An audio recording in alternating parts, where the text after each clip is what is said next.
Bonjour et bienvenue dans Au cœur du sens. Je suis Audrey, coach professionnel certifié et auteur. Et dans ce podcast, je te partage un peu toutes les expériences de ma vie assez remplies. Et petit à petit, cela me permet de trouver le sens de ma vie. Et pour aujourd'hui, ce sera une spéciale interview. Donc tu peux retrouver l'intégralité de la vidéo sur YouTube. Et puis, c'est parti. Et pour l'épisode de cette semaine, j'ai le plaisir coup de cœur de recevoir Anne. Anne, bonjour. Est-ce que tu peux te présenter? Alors moi, mon nom, c'est Anne Leblanc-Beaulieu. Sur les réseaux sociaux, partout, on me retrouve avec Anne avec un E, L Beaulieu. Alors moi, je suis naturopathe, phytothérapeute holistique. Depuis certifiée, là, fini le cours et tout, je fais bientôt 2 ans. Par contre, ça fait plus que 8 ans que je travaille avec des clients. J'ai commencé au début avec d'autres certifications. Je les nommerai pas toutes, mais les plus importantes que j'ai faites là, dans les la dernière 1 an et demi là, qui viennent de passer, c'est vraiment au niveau de l'insuline et au niveau du jeûne intermittent. Ça l'a comme fait, pas que les autres sont pas importantes, j'en ai quand même d'autres belles accréditations. C'est juste que ceux-là, ils sont propices à ma clientèle et à moi personnellement parce que ma cliente, je dirais pas favori, mais ma cliente qui me donne le plus d'ouvrages, c'est moi-même. Parce que j'essaie de m'aider le plus possible parce que je souffre de maladies auto-immunes et de fibromyalgie. Donc ça, juste en cas qu'on les femmes ne le savent pas, qu'ils nous écoutent, ou les hommes, ça les concerne un peu moins. Mais les hormones, ils vont faire ouais, beaucoup de choses pour venir déséquilibrer l'homéostasie qu'on appelle. Un gros mot pour dire que tout fonctionne bien dans le corps. Donc, juste rapidement, pourquoi j'ai choisi de faire ça? J'ai toujours été dans l'espace de qu'on appelle le health and wellness en anglais, le bien-être. J'ai toujours fait ça. Je travaillais à un moment donné dans un magasin d'aliments naturels. Tu sais, je trempais là-dedans. J'avais commencé un cours en herboristerie, mais là, travailler 40 heures et plus avec un cours qui demandait beaucoup d'heures, j'ai laissé tomber. Mais ça m'a pas empêché de garder, tu sais, comme tout le temps, ce goût d'apprendre. J'avais cette soif-là. Mais c'est à cause que ma santé a vraiment dégénéré il y a 8 ans. J'ai eu un diagnostic pour moi qui était fatal, là, un spécialiste m'avait dit que je ne pourrais plus marcher dans peu de temps parce que j'ai vraiment de la douleur chronique au plancher pelvien, qui vient de la maladie que j'ai eue, ben, que j'ai encore, qui est l'endométriose, qui est une maladie auto-immune que la majorité des gens ne savent pas.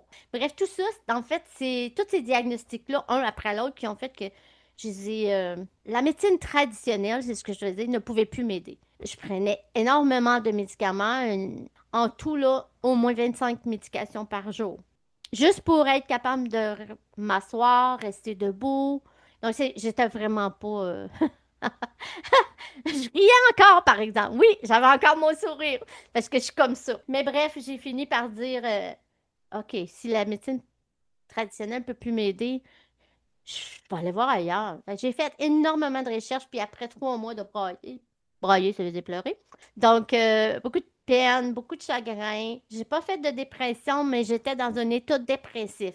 Parce que là, c'était vrai ce que le spécialiste m'avait dit. Je pouvais plus marcher. Ça faisait 2 ans, je sortais pas de chez nous. Je pouvais plus, mon corps, mon plancher pelvien me soutenait plus. Hein, la ceinture du plancher pelvien, puis tout ça, là, qui, pour les femmes, c'est, ben, pour les hommes aussi, ça tient le corps debout. Donc, quand ça, il y a de la douleur chronique, puis qu'il y a une lourdeur, puis ça pèse, et ben, les deux jambes, j'avais plus de muscles non plus pour me tenir debout, là. Et ça m'a amené à chercher de l'alternative. Et là, quand j'ai trouvé des médecins qui parlaient, puis je me suis dit, ah, j'ai rien à perdre. J'ai commencé à manger comme ils disaient, puis il faut s'entendre, je mangeais très bien. Et puis, ça a fait que j'ai pu m'en sortir. J'ai recommencé à marcher, parce que moi, je courais à tous les jours avant que mes jambes me lâchent, mais après ça, ben là, je cours plus, par exemple. Ça, je peux plus. Simplement parce que c'est trop agressif et ça réveille, là. Hein. Le corps, je sais pas si vous savez, mais le corps enregistre les douleurs. Et oui, on peut faire plein de choses pour aider ça, mais c'est comme quand c'est enregistré dans les cellules, là, C'est dur à faire partir. Donc, moi, en plus que moi, c'est chronique, là. Je veux dire, c'est médical, c'est pas psychologique, c'est pas un traumatisme, c'est vraiment l'effet de l'endométriose. Alors là, j'ai changé ma vie complètement. Au bout de 2 semaines, d'avoir changé des habitudes alimentaires à, sur le, à ce moment-là, j'aurais pas pu t'expliquer la différence parce que, comme je vous dis, je mangeais bien, mais je mangeais des aliments qui me fait agresser mon inflammation et qui provoquait encore plus de douleur. Quand j'ai tout retiré ça, ça, en fait, c'est le protocole AIP, Autoimmune Protocol. Et ça a fonctionné vraiment. C'est assez difficile à faire, mais quand tu es rendu au point qu'on te dit c'est un fauteuil roulant, là, Madame Lepierre, on n'a pas le choix.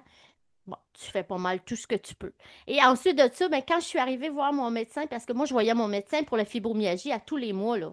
Les premiers 6 mois, tu sais, ça paraissait pas trop que je perdais du poids, puis que... Parce que, tu comprends, avec la médication que je prenais, j'avais pris du poids et j'avais beaucoup d'édème, d'enflure. Donc, après 6 mois, j'avais perdu, je pense, comme 40 livres. Là, il me dit, qu'est-ce que vous faites? Et là, mon médecin m'a suggéré d'aller à l'école étudier, puis avoir des certifications pour aider les femmes. Ben, ça a fait que je l'ai écouté parce que j'étais méconnaissable. Les gens me reconnaissaient pas, qui m'avaient vu là, à mon pire. C'est que, qu'est-ce qui se passe? Fait que je me suis dit, je vais aller étudier parce que c'est vrai, les gens ont besoin d'aide. Et puis, venant d'une personne, la majorité de ma clientèle, c'est des femmes qui vivent avec des douleurs chroniques, fibromyalgie, ça peut être l'arthrose, ça peut être l'arthrite, ça peut être des maladies auto-immunes aussi, tu sais. Parce que surtout, c'est qu'on connecte assez rapidement parce qu'on comprend la douleur chronique, c'est lourd à vivre avec, là. C'est toujours là, là. Voir des coachs ou des gens certifiés parler comme si c'était un claquement de doigts, là. euh, j'ai des frissons parce que je me dis, t'as étudié, mais probablement t'as pas été bien malade. En tout cas, dans la condition que... Et puis les genres de femmes que j'accueille, c'est un long terme. C'est un long terme. Ouais. Fait que voilà, j'ai fait un topo un peu de tout, là. Ça, c'est parfait, c'est parfait. Et si tu devais dire la première chose donc, par laquelle tu as commencé, donc c'est le AIP, le protocole auto-immune. Qu'est-ce qui a été le déclencheur où tu t'es dit là, ça marche? En fait, c'est mon mari qui m'en a fait prendre conscience parce que moi, les semaines d'avant, les mois, c'est lui qui avait appris à faire son café. J'étais plus capable de rester debout assez longtemps pour faire couler le café, tout ça. Et un matin, sans trop réfléchir, je me suis levée, j'ai fait préparer son café, puis du café, il est prêt de chéri. Il me regarde, il avait les yeux sortis de la taille. Il dit, vraiment, là, je me suis virée de base, je dis, qu'est-ce qu'il y a? Ah, t'es debout? Ça fait longtemps que t'as fait un café. Fait que là, j'ai regardé mes jambes, j'ai fait, ah, c'est vrai. Fait que là, il dit, là, tombe pas. Il s'était projeté de moi. Mais j'ai été capable de marcher puis aller m'asseoir. Ça s'est fait comme, hein, naturel, comme je faisais avant, évidemment. Et là, je me suis dit, mais ça fait même pas 2 semaines que je mange comme ça. Ça a été mon coup de cœur pour dire. Parce que là, à ce moment-là, j'avais pas étudié parce que maintenant, j'ai la certification de ce cours-là. Mais tu sais, avant de faire une certification, je suis au point d'étude, essaye sur moi. Et ça a été miraculeux pour moi dans le sens, pas miraculeux que tout est parti, mais j'ai eu des résultats très rapidement. C'est pas le cas pour tout le monde, mais quand tu es rendu à un certain point, puis que tu sais, l'inflammation est ici, ben juste de la baisser là, ça fait ah, ben je peux bouger plus. Tu sais. À ce moment-là, j'ai dit, ça va me prendre une certification si je veux aider les gens, parce que on veut pas faire ça un an et demi de temps.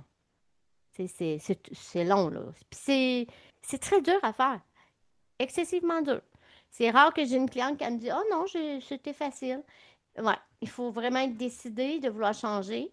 Mais quand on commence à avoir des résultats comme moi j'ai eu, puis que mes clientes ont, ben là, ça devient un petit peu moins dur. Fait que le 6 mois qu'on le fait, on est comme, oh mon tout, ça fait des années que je me suis pas sentie bien comme ça. On a beaucoup d'hormones qui influencent nos émotions. Et quand on est naturopathe holistique, ça n'englobe pas juste l'alimentation. Parce que oui, tu peux manger super bien.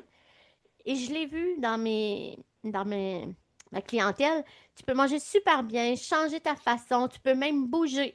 Mais si tu as des choses toxiques, des relations qui te retiennent, puis que tu es étouffé, puis que tes émotions, t'es vis pas, t'es dis pas, t'es ressens pas, ben ça rend malade. Ça l'amplifie, surtout quand on a la fibromyalgie. Ça l'amplifie la douleur. Donc là, la personne est assise, on se parle, parce que c'est presque tout du Zoom maintenant. J'ai en travers le monde là, que les gens peuvent parler puis faire un coaching, tu sais. Ben là, on a tout regardé les autres points, ça va super bien, mais il y a tout le temps des éléments déclencheurs. Et c'est souvent relié, souvent avec des traumatismes ou des choses non dites. Parce que tout ce qui est non dit, ça peut rendre malade. Tes émotions, c'est une façon que le corps parle. Il s'exprime, mais c'est de l'apprentissage. Apprendre à vivre mieux ces émotions-là. Pas les laisser nous atteindre au point que ça nous détruit puis ça nous rend malade. Et tu le vois, du coup, dans tes accompagnements, le rapport entre les émotions et les douleurs, les réelles douleurs physiques. Je l'ai vu premièrement dans ma vie, puis c'est là que j'ai commencé à y croire, parce que moi, j'étais à la sceptique. Mais moi, avec la douleur chronique du plancher pelvien, je vais juste vous donner une idée qu'est-ce que ça peut ressentir. Parce que les médecins, les spécialistes m'ont demandé souvent, mais c'est quoi ta douleur? C'est quoi tu ressens? Oh, j'étais épuisée, je savais plus comment répondre. Puis à un moment donné, j'ai fait, ben c'est comme si je te mettrais un football, un football, là, qui est comme ça, là. Je te le mettrais dans le rectum, puis je te dirais, assis-toi dessus. C'est comme ça que je me sens. Et ça fait mal. Quand c'est 5 minutes, tu dis, OK, OK. Mais à un moment donné, c'est parce que je marche, puis j'ai encore le football là, là. Souvent, la douleur du plancher chronique vient des traumatismes non verbalisés. Alors là, on parle des émotions, là. Beaucoup, là. J'ai fait le lien, ça m'a pris du temps, ça fait pas longtemps que j'ai fait le lien. Mon frère, il est décédé subitement dans un accident. Je l'avais vu le dimanche et le lundi matin, j'avais un téléphone pour me dire qu'il était décédé. Je sais pas pourquoi, je pense que j'avais une surdose de douleur, mais j'ai pas été capable de vivre ma peine. Je suis devenue exécutrice testamentaire de mes deux petits-neveux et il était très jeune, donc ça a duré 12 ans. Rendue à la 5e année, j'ai commencé là à avoir des problèmes de plancher pelvien et rectum très serré avec le football. Dû que j'étais déjà fragile parce que j'avais la douleur chronique au plancher pelvien, ben là, ça l'a comme amplifié. Puis quand j'ai commencé à en parler, c'est hallucinant, j'avais mal au rectum. En mettant les mots, tu avais le mal qui était là. Exactement. Et là, j'ai fait, ah, mais c'est ce traumatisme-là. J'étais vraiment capable de faire le lien parce qu'à chaque fois que j'avais envie de pleurer et je pleurais pas, mon rectum, il faisait ça. Et le ballon de football revenait. Tout ça pour dire que là, j'ai compris. Quand on parle de les émotions qui sont rattachées aux douleurs, c'est pas tout le temps. Puis moi, je suis pas toujours, je suis pas la fille, c'est comme, il y a un moule, puis c'est ça. Fait que on va trouver c'est quoi, là. Ça se peut que t'en aies pas. Ça se peut. Mais c'est rare. Puis je l'ai vu dans ma vie. Puis après, quand j'ai commencé à l'utiliser, juste en posant des questions, puis en échangeant avec mes clientes, tu sais, des fois, c'est la digestion. Genre, la fibromyalgie, on a souvent des problèmes digestifs. Moi, j'en ai eu 13 ans. Ça, c'est vraiment des émotions refoulées, là. Ce que j'aime, dans le fond, d'être naturopathe holistique, c'est qu'on peut faire des liens comme ça avec nos clients. Ben, c'est plutôt le client qui le fait en se faisant poser des questions. C'est sûr, si une cliente me dit, moi, je veux pas faire ça, Anne, je veux pas en parler, je vais la respecter. Par contre, je vais lui dire dès le départ, ça se peut que ça change, ça va changer, mais pas autant que ça pourrait. Si tu te permets de libérer, qu'est-ce qui te... C'est un levier assez puissant. Oui, dans les 8 ans que je fais ça, là, maintenant, ajouté avec la naturopathie, j'ai eu une cliente que c'était trop pour elle. Elle pouvait pas aller là. C'est comme, elle s'était mis une barrière, mais elle a fait du progrès. Mais moi, je sais que c'est comme la moitié. J'appelle ça prendre soin de ton être intérieur. Tu sais, moi, je peux t'aider à prendre soin de ton système immunitaire, ton système nerveux. Je peux te donner plein de trucs. Mais le système global intérieur de l'amour propre de soi, là, pas égocentrique, puis ah, je m'aime. C'est pas ça, là. C'est juste de dire, Je m'aime assez pour prendre soin de moi, comme je fais pour les autres. Est-ce qu'il y a un accompagnement qui t'a particulièrement touché? Ou qu'est-ce qui te touche, si on parle de manière plus générale, dans tes accompagnements? Pour moi, le plus beau maintenant, là, depuis 2 ans, là, c'est que j'ai intégré quelque chose que je faisais pas tant avant, et c'est l'amour de soi. Comment apprendre à s'aimer sainement. Ça, là, ça change les femmes. Quand je prenais de la médication, parce que maintenant, j'en prends zéro, j'en prends plus, je me suis toute sevrée de ça et j'ai appris à travailler autrement. J'ai appris beaucoup à écouter mon corps. Quand je commence à... Parce que ça m'arrive encore d'avoir des petites douleurs au rectum. Lâcher que je pousse trop mon corps. Ça, pour moi, que c'est mon alarme. Moi, j'ai pas d'alarme matin. J'ai une alarme dans mon corps. J'ai les symptômes qui me disent, c'est trop, Anne, t'es fatiguée. Ralentis. Mais quand ça, c'est pas fort. C'est c'est un chuchotement. Mais le reste, c'est, t'as-tu fait ci, t'as-tu fait ça, t'as-tu été aidé, elle, ta fille a besoin de toi, ton gars, il a besoin de toi. Ben là, tu l'entends plus. C'est une cacophonie dans ta tête. Fait que la dernière affaire que tu vas entendre, c'est Yo, Johan, on a besoin que tu te reposes. Il faut apprendre à prendre soin de soi d'une façon d'être plus équipé pour prendre soin des autres. Et il faut peut-être faire des choix aussi. Tu sais, oui, moi, dans ma vie personnelle, il y a des gens de ma propre famille que j'ai choisis, que je ne vois moins souvent, pour des raisons que, pour moi, ça me rendait malade quand je les voyais à chaque fois. Puis là, je peux dire aujourd'hui, c'était toxique la relation. Ça prend qu'il y a comme un déclic dans notre cerveau qui fait, et c'est ça, moi, qui m'allume quand je le vois dans la cliente qui est devant moi. Quand tu te donnes, puis tu acceptes qu'on fasse tout, qu'on te pile dessus, puis qu'on te dise des choses belles, mais qu'après ça, on te traite comme du poisson pourri, qu'est-ce que tu es en train de dire aux gens, là? Tu peux faire ce que tu veux avec moi, ça ne me dérange pas. C'est pas mal ça. Tandis que quand tu dis, non, moi, ça, c'est plus permis. Ma santé, elle est précieuse. Je veux avoir une vie paisible, puis je veux plus qu'on me... Je veux plus. C'est non. Alors là, tu vas te mettre de l'avant, tu te positionnes comme une personne qui se respecte. Mais là, ça a l'air facile quand je dis ça, là. Mais je le répète, j'ai 62 ans. Ça m'a pris des années.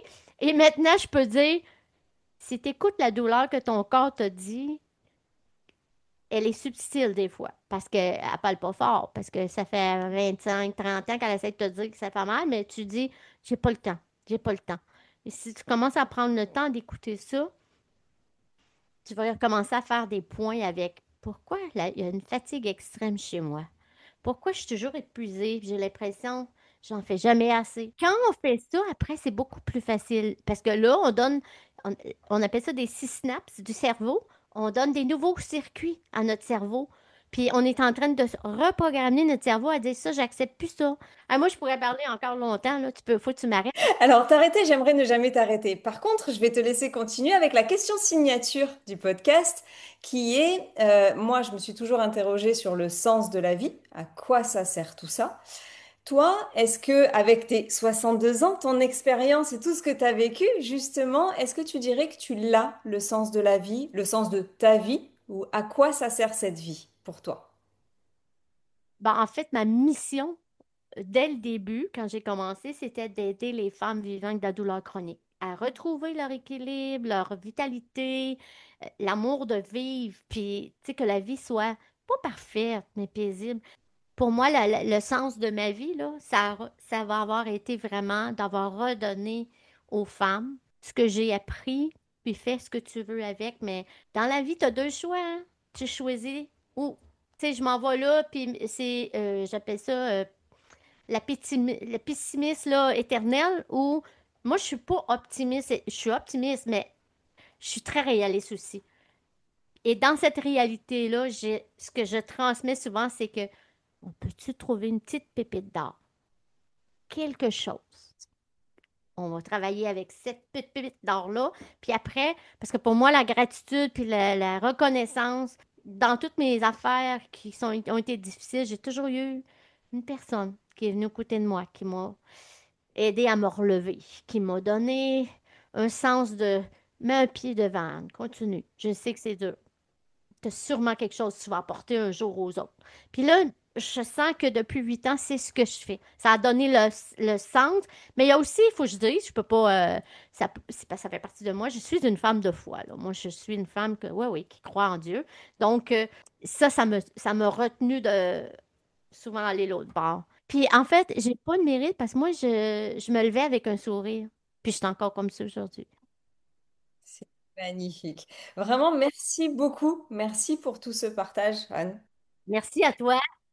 En ce qui concerne mes petits auditeurs chouchous, donc en général, je te tutoie. Donc, je te souhaite, comme d'habitude, une bonne journée ou une bonne soirée. Et je te dis à la semaine prochaine pour un nouvel épisode. Au revoir, Anne. Bye bye.